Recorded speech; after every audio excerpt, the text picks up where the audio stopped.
ప్రజా సమస్యల కోసం నేను వెళుతూ ఉంటే వాళ్ళకి ఓదార్పు కోసం, వాళ్ళకి పరామర్శ కోసం. వెల్కమ్ బ్యాక్ సయ్యద్ రఫీ గారు, తెలుగుదేశం పార్టీ సీనియర్ నాయకులు, కర్ణాటక ఆంజనేయరెడ్డి గారు, బీజేపీ సీనియర్ నాయకులు, బాలకోటే గారు, అమరావతి బహుజన జేఏసీ కన్వీనర్.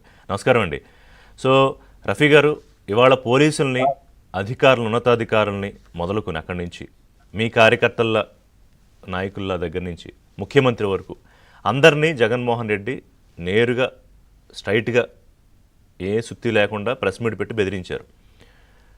మేము ఇప్పుడు మీరు విత్తనం వేశారు, మేము చెట్టు అవుతాము, 3 ఏళ్లలో మీ పని అయిపోతుంది, తర్వాత ఎవరు కాపాడలేరు మిమ్మల్ని, మీ పార్టీని అని ఏం చెప్తారు?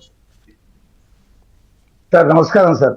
మీకు, ఆంజనేయ రెడ్డి గారికి, బాలకోట గారికి, అలాగే ఏబిఎన్ వీక్షకులకు కూడా అందరికీ నమస్కారం సార్. జగన్మోహన్ రెడ్డి మాటలు చూస్తుంటే ఏముందంటే పాత సామెత ఒకటి గుర్తుకొస్తుంది సార్. చిన్న ఇది, ఒకతను కొండపైన ఉండి కొంకర మల్లా అని దారిన వచ్చిపోయే వాళ్ళందరినీ కూడా బెదిరించి వాళ్ళ దగ్గర ఉన్నటువంటి ఆహార పదార్థాలు అక్కడ పెట్టి వెళ్ళండి, లేకపోతే నేను వచ్చానంటే చంపేస్తాను మిమ్మల్ని, అదే అని చెప్పేసి బెదిరించేవాడంట.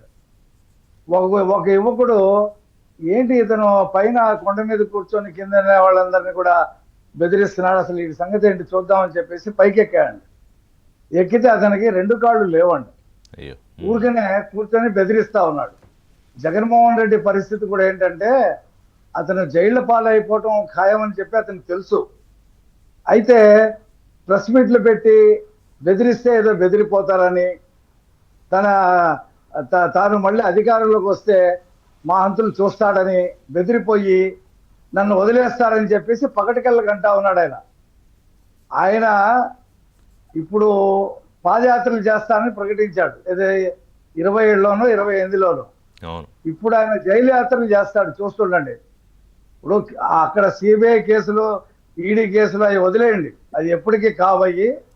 ఆంధ్రప్రదేశ్లో ఒక 6 డజన్ కేసులు ఉన్నాయి ఆయన మీద. ఒక్కొక్కటి ముందు మద్యం, ఆ తర్వాత ఇసుక, ఆ తర్వాత మైన్స్, ఆ తర్వాత జత్వాని కేసు, రఘురామకృష్ణరాజుని కొట్టినటువంటి కేసు, ఇలా చాలా కేసులు ఉన్నాయి. ఇవన్నీ కూడా ఒక్కొక్కటిగా వస్తే ఆయన జైలు యాత్రలే చేసేది.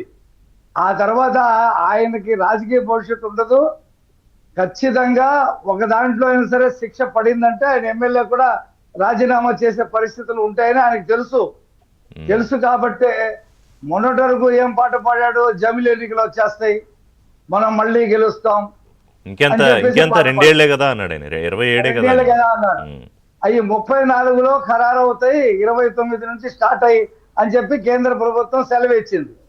దాంతో వదిలేసి చంద్రబాబు నాయుడు గారు ఎగిరిపోతాడు, ఇప్పుడు మనదే అధికారం ఆ తర్వాత అని చెప్పి కళ్ళగంటా ఉన్నాడు. చంద్రబాబు నాయుడు గారు 100 ఏళ్ళు బతుకుతాడు సార్. ఆయన ఆరోగ్యానికి ఎటువంటి ఢోకా లేదు. ఇతను రాత్రిళ్ళు నిద్ర లేదు అతనికి. పొద్దున్న లేస్తే ఏదో కుంభకోణం బయటకు వస్తుంది. ఇప్పుడు కాకాని గోవర్ధన్ రెడ్డి లాంటి వాడు బయటికి రాలేకపోతా ఉన్నాడు. ఎందుకు? అనేక రకాల అవినీతి చేసి చివరికి భారతదేశంలో ఎవరూ కూడా చేయనటువంటి ఒక కొత్త విధానం కనిపెట్టాడు ఆయన. ఏది? టోల్ గేట్ సొంతంగా నిర్మించుకున్నాడు. అది ఆంధ్రప్రదేశ్ ప్రభుత్వానికి సంబంధం లేదు, కేంద్ర ప్రభుత్వానికి సంబంధం లేదు. ఆయనే టోల్ గేట్ పెట్టుకొని ఆ కృష్ణపట్నం దగ్గర ఆయనే డబ్బులు వసూలు చేసుకున్నాడు. అది ఒక కేసు ఉంది. ఇలాగ అనేక కేసుల్లో అతను లోపలికి వెళ్ళాడు. ఇప్పుడు వంశీ మీద మళ్ళీ హైకోర్టు విచారణ చేయమని చెప్పి సుప్రీంకోర్టు చెప్పింది. హైకోర్టు జడ్జిమెంట్ ని పక్కన పెట్టమంది.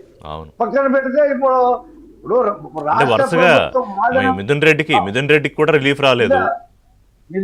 మిథున్ రెడ్డికి అంతకు ముందు ఎందుకు రిలీఫ్ వచ్చిందంటే అతను కేసులో అతని పేరు లేదు ఛార్జ్ షీట్ లో, అందుకనే సుప్రీంకోర్టు ఇచ్చింది అతనికి. ఇప్పుడు అతను మొత్తం ఆధారాలతో పాటు ఛార్జ్ షీట్ పెట్టారు. అతను లోపలికి వెళ్తాడు. వాళ్ళ అయ్యా అంటే ఇప్పుడు ఈయనకి కాదు, 90% ముడుపులు ఈయనకే వెళ్ళాయని దాంట్లోంచి తప్పదని భయంలోంచి బెదిరింపులకు దిగాడు అనుకోవాలా? ఆ భయంలో రాత్రుళ్ళు నిద్ర లేక పగలు చూస్తే ఎవడో ఒకడు లోపలికి వెళ్ళిపోతా ఉన్నాడు. కోర్టుల్లో వ్యతిరేకత వస్తా ఉంది. మనం వేసిన పిలుసు ఏవి కూడా, దావాలు ఏవి కూడా అవ్వట్లేదు, అన్ని కొట్టేస్తున్నారు.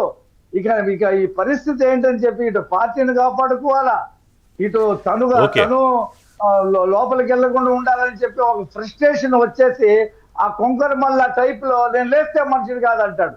నువ్వు అసలు లెగిసేదే లేదయ్యా. నిన్ను 11 సీట్లకు పరిమితం చేస్తే నువ్వు అసెంబ్లీకే ముఖం చాటేశావు. నువ్వు అసెంబ్లీకి yeah. వెళ్ళిన మీరు చెప్పిన